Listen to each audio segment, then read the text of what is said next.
दोस्तों आपने सुना ही होगा कि जिनके हाथ नहीं होते उनकी भी लकीरें होती हैं और जिनके हाथ नहीं होते उनकी भी किस्मत होती है। ये अगर बात की जाए जिनकी बाजुएं ना हो वो ज़िंदगी में कैसे आगे बढ़ते होंगे, है कुछ सोचने वाली बात। एक ऐसी महिला की कहानी जिसने अपनी कमजोरी को अपनी ताकत बना लिया। Jessica COX. जेसिका कॉक्स दुनिया की पहली आर्मलेस महिला पायलट है जो प्लेन चला सकती हैं। जेसिका का जन्म 2 फरवरी 1983 में अमेरिका के एरिज़ोना में हुआ। जेसिका एक बहुत ही रेयर कंडीशन के साथ पैदा हुई। जब वो पैदा हुई तो उनका पूरा शरीर पूरी तरह से स्वस्थ था, लेकिन उनकी भुजाएं नहीं थीं। उनकी ये समस्या उनके जन्म के पहले किए गए किसी भी टेस्ट में पता नहीं चला था। उनके माता पिता एवं डॉक्टर भी हैरान थे कि जेसिका के बाजू कैसे नहीं हैं। भुजाएं नहीं होने के कारण उन्होंने 14 साल की उम्र तक प्रोस्थेटिक यानी कृत्रिम अंगों का इस्तेमाल किया, लेकिन 8वीं कक्षा में पहुंचने के बाद उन्होंने कृत्रिम भुजाओं का इस्तेमाल करना छोड़ दिया और बिना प्रोस्थेटिक्स के ही स्कूल जाना शुरू कर दिया। वो जैसी थी वैसे ही ज़िंदगी में आगे बढ़ना चाहती थी, लेकिन वो कोई आसान काम नहीं था। लोगों के जो सवाल थे उनकी जुबान के साथ साथ उनकी आंखों में भी जेसिका को साफ दिखता था, लेकिन जेसिका को इससे कोई फर्क नहीं पड़ता था। बिना कृत्रिम अंगों का इस्तेमाल किए हुए वो खुद को हल्का महसूस करती थी। भुजाएं न होने के कारण उन्हें बचपन में प्लेग्राउंड में खेलने नहीं जाने दिया जाता था।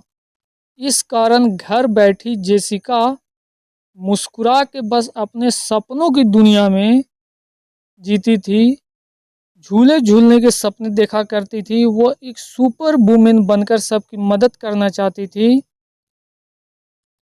जेसिका बिना भुजाओं के पैदा हुई थी, इसलिए उनके माता पिता ही नहीं आसपास के लोग भी सिर्फ एक ही सवाल होता था कि जेसिका क्या कभी नॉर्मल ज़िंदगी जी पाएगी। जेसिका के पिता कभी भी उनके इस तरह से जन्म लेने पर एक आंसू नहीं बहाया, क्योंकि उन्हें अपनी बेटी की पोटेंशियल और उसकी हिम्मत पर पूरा विश्वास था। माता पिता के सपोर्ट से ही जेसिका का आत्मविश्वास बढ़ने लगा। जेसिका ने बचपन में ही डांस सीखना शुरू किया और जब उनकी पहली परफॉर्मेंस हुई तो उस दिन जेसिका ने अपने टीचर से कहा कि मैं लाइन में सबसे पीछे खड़ा रहना चाहती हूँ, क्योंकि कहीं न कहीं उनके मन में डर था कि लोग क्या सोचेंगे।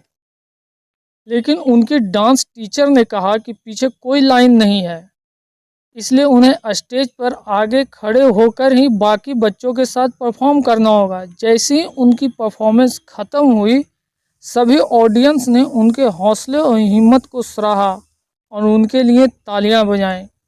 उस समय जेसिका मात्र सिर्फ 14 साल की थी।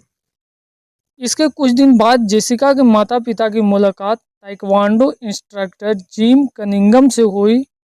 उनके माता पिता ने ताइक्वांडो इंस्ट्रक्टर जिम को जेसिका के बारे में बताया, तो उन्होंने कहा कि जेसिका एक बहुत ही खास बच्ची है और वो औरों से भी ज़्यादा बेहतर बन सकती है, बशर्ते अपने आप को वो किसी से कमज़ोर न समझे। इस तरह 14 साल की उम्र में जेसिका ने इंटरनेशनल ताइक्वांडो फेडरेशन में अपनी पहली ब्लैक बेल्ट जीती।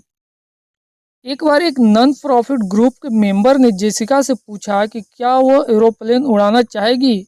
जेसिका ने कहा हाँ। इसके बाद जेसिका ने 3 साल तक कड़ी मेहनत और लगन से आखिरकार अपना पायलट का लाइसेंस पा लिया। ऐसे तो पायलट की ट्रेनिंग 6 महीने की होती है, लेकिन जेसिका को इसको सीखने में 3 साल लगे। अपनी दिन रात की मेहनत से जेसिका ने एक 80 घंटे की फ्लाइट ट्रेनिंग 3 अलग-अलग चरणों में की और उसका लाइसेंस प्राप्त किया। सिर्फ इतना ही नहीं, जेसिका ताइक्वांडो में पहली आर्मलेस ब्लैक बेल्ट है। साथ ही जेसिका जिम्नास्टिक, डांसिंग, स्विमिंग भी करती है। जेसिका ने बचपन से ही सेल्फ डिफेंस के लिए और अपना आत्मविश्वास बढ़ाने के लिए मार्शल आर्ट्स सीखना शुरू कर दिया था। उन्होंने अपनी पहली ब्लैक बेल्ट तब जीती थी जब वो सिर्फ 7वीं कक्षा में थी। जेसिका यूनिवर्सिटी ऑफ एरिज़ोना से साइकोलॉजी में ग्रेजुएशन किए हुए हैं। आज वो एक मोटिवेशनल स्पीकर भी है। जेसिका समुद्र की गहराइयों में भी डुबकी लगाने वाली बेहतरीन स्कूबा ड्राइवर है। जन्म के समय एक बीमारी के कारण वो बिना भुजाओं के पैदा हुई, लेकिन उसने इस कमी को अवसर में बदला। वो आम इंसानों की तरह गाड़ी चलाती है, पियानो बजाती है, अपने पैरों से कंप्यूटर टाइप करती है, अपने कॉन्टैक्ट लेंसेज खुद चेंज करती है। जेसिका कहती है कि इंसान किस तरह से सोचता है इसका उसकी ज़िंदगी पर ज़्यादा प्रभाव पड़ता है, न कि उसकी शारीरिक कमी का।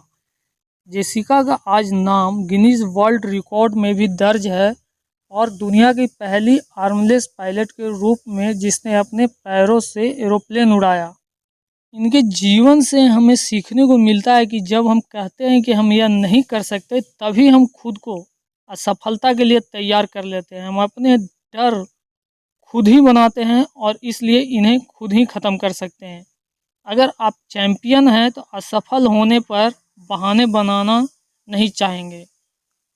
दोस्तों, आपको ये मोटिवेशनल वीडियो कैसी लगी आप हमें कमेंट कर बताएं। हमारे चैनल को लाइक, शेयर एवं सब्सक्राइब करें। बेल नोटिफिकेशन को ऑन कर लें जिससे आने वाली वीडियो का नोटिफिकेशन आप तक पहुंच